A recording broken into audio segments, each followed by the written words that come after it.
Alright, what's up fight fans? You're watching Octagon Control MMA. I'm Dan. Today we're going to be talking about Nate Diaz's return to lightweight. Very exciting prospect. Definitely shake up the division.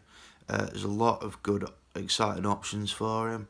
I'll just talk first about his last 3 fights, a little bit about himself, and then a few potential opponents and the reasons why he might choose to fight any of the guys that I mentioned later. Okay, so a bit of background on Nate Diaz. 20-12 overall, 5 knockouts, 11 submissions, 4 decision wins.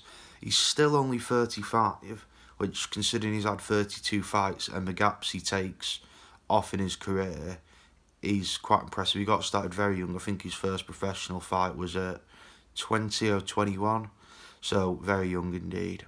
35, 6 foot tall, 76-inch reach. She's reasonably long for someone who's only 6 foot, to be fair. Okay, so his last 3 fights, most recent one was November 2019 for a BMF title. That was against Jorge Masvidal at UFC 244, Madison Square Garden. Everyone remembers that one as a big show. Famously stopped doctor stoppage due to a massive cut over Diaz's eye. I think personally that had Diaz been doing better in the fight and had looked more competitive, that the doctor might not have stopped it. But Diaz was taking a lot of punishment. By no means was he down and out. Diaz has got a fantastic gas tank on him, and there's always a potential that he'd rally in the 4th and 5th round. I don't think it should have been stopped personally, but I can see the reasons for that. Masvidal was definitely winning on the scorecards going into the 3rd round. So going into the 4th round. So I can understand why the stoppage happened, whether we agree with it or not. I don't think the crowd definitely didn't agree with it, and it should have been able to continue. But either way, that goes as only his 2nd ever TKO loss. His first was against Gray Maynard back in 2010-ish, which he did get back later, a few years later. Okay, before that, unanimous decision win over Anthony Pettis. This was in August of 2019. This was his big comeback fight after 3 years off. He did very well in this one, better than expected, against a former lightweight champion. Pettis recently left the UFC, moved over to PFL. Personally, I don't think he looked his best at welterweight. I preferred him at lightweight. I understand why he moved, and I think he'll do very well in PFL in the future, but we'll have to see what happens there. Yeah, but Diaz, again, you know what you get with Diaz. You get great boxing, massive toughness, fantastic chin. You never see him leave a fight without his face covered in blood. And great submissions when he's on the ground. Not fantastic transitions, though, compared to some of the other high-level wrestlers in the game. Most of his submissions tend to come after he gets a knockdown and he chases it to the ground, similar to his brother Nick. Alright, lastly, we're going right back now to August 2016. Diaz McGregor II. He won the first fight against McGregor by 2nd round submission. I don't think anyone really expected that. This was in the height of McGregor mania. But yeah, Diaz won the first one, so I think there's always going to be a rematch quite soon after that, so McGregor could get it back. It was a very close split decision on this one. I'd say McGregor probably did enough to win, but I could definitely make an argument for Diaz to have won that fight as well. I think the judges were probably under a lot of pressure for McGregor to win that one. I'm not suggesting they were taking backhanders or anything, but I think the bias of someone with such a huge following and a big fan base like that, for them to then lose 2 fights in a row wouldn't have done him any good, especially against the same person. And Nick Diaz is hardly a perfect fighter. He does have 12 losses on his record at this point. Okay, we'll talk a little bit now about who he could potentially fight on his return at lightweight. First off, what I'd probably like to see most is Justin Gaethje. There was a lot of talk recently about Justin Gaethje fighting Charles Oliveira. It doesn't look like that's happening. Oliveira looks like he's going to sit out until someone offers him a title shot. I don't really see that happening, to be honest. Yes, he is on an 8-fight win streak. Yes, most of them are finishes. His last 2 fights against Kevin Lee and Tony Ferguson, though, were definitely the most impressive on those lists. He's not fought anyone else, with the exception of those two, who's been that highly ranked. He's beat Clay Guida, Jim Miller, not really that many notable names on his record. Jeremy Stephens as well, but I think most people in featherweight and lightweight have beaten Jeremy Stephens. So a bit of a tangent on Oliveira there. But yeah, Gaethje, Nate Diaz, a very exciting fight. It's going to be a massive slugfest on the feet. Personally, Diaz would probably be better taking it to the ground, as we've seen Gaethje can be quite vulnerable there, particularly against Khabib, and Diaz's submission game, his jiu-jitsu is very good, but that's not really his style. So I imagine it looking something a bit similar to Holloway and Keita that we just saw the weekend. I imagine Gaethje and Diaz would have that sort of fight. Definitely long, drawn out, probably a 4th or 5th round finish. I would imagine that Gaethje wins this one, to be honest. I think Gaethje needs a big bounce back performance. He didn't look fantastic against Khabib, and I think a big comeback win for Gaethje would do him very well.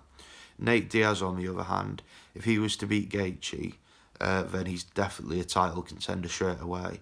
You've got to remember Gaethje is coming off a loss fighting for the title. He was interim champion before that, and a win over him would do massive things for Diaz's career, pushes him right to the top of the division, and you've definitely got an argument to be made for Diaz to get a title fight after that. Okay, next choice would be McGregor. Diaz-McGregor 3. McGregor's spoken a little bit about this one, says he's happy to do it, but I think the only realistic way this happens is if McGregor is to lose this weekend against Poirier at UFC 257. If McGregor wins, especially if he wins dominantly, then I think Khabib will probably come back and they'll have their rematch, and that'll be for the title. That'll definitely be the biggest pay-per-view seller of UFC pay-per-view seller of all time. Yeah, I could easily see about topping 3 million. But yeah, if McGregor loses, then Diaz is the most sensible option for him at this point. That's where the money is, and I think most people are still interested in seeing that, despite it being 4.5 years since we last fought. I would be surprised to see how this goes. Problem is with McGregor, we've seen 40 seconds of him in the last 2.5 years. I appreciate we've not seen Diaz very much at all. I mean, we've got half an hour of him in 2019, and before that 2016. So it's not like Diaz has been particularly active either. But yeah, like I say, if McGregor loses on Saturday this week to Poirier, then Nate Diaz is definitely the most sensible fight for him. And a winning that fight for either of those guys pushes them right back to the top. So that's something to look forward to. Okay, third choice, and I'm not overly excited by this, would be Paul Felder. Paul Felder's coming off 2 losses to Dan Hooker and RDA.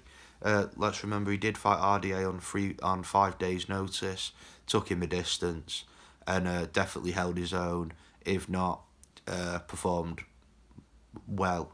I mean, one of the judges gave a fight to him. I don't understand how, but that technically did happen. But Diaz-Felder, again, we're looking at another stand-up war in this one. Felder against RDA was a lot of clinch up against the fence, couple of takedowns.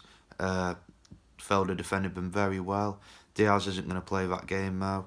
He'll stand and trade with him in the middle. I imagine it would look quite similar to Dan Hooker versus Paul Felder. And that was, I think, a fight of the night performance, definitely. But if not, very entertaining. And I wouldn't mind seeing that again. But I think Paul Felder's a good enough choice for him if Gaethje and McGregor doesn't pan out. Alright, last couple of thoughts on this.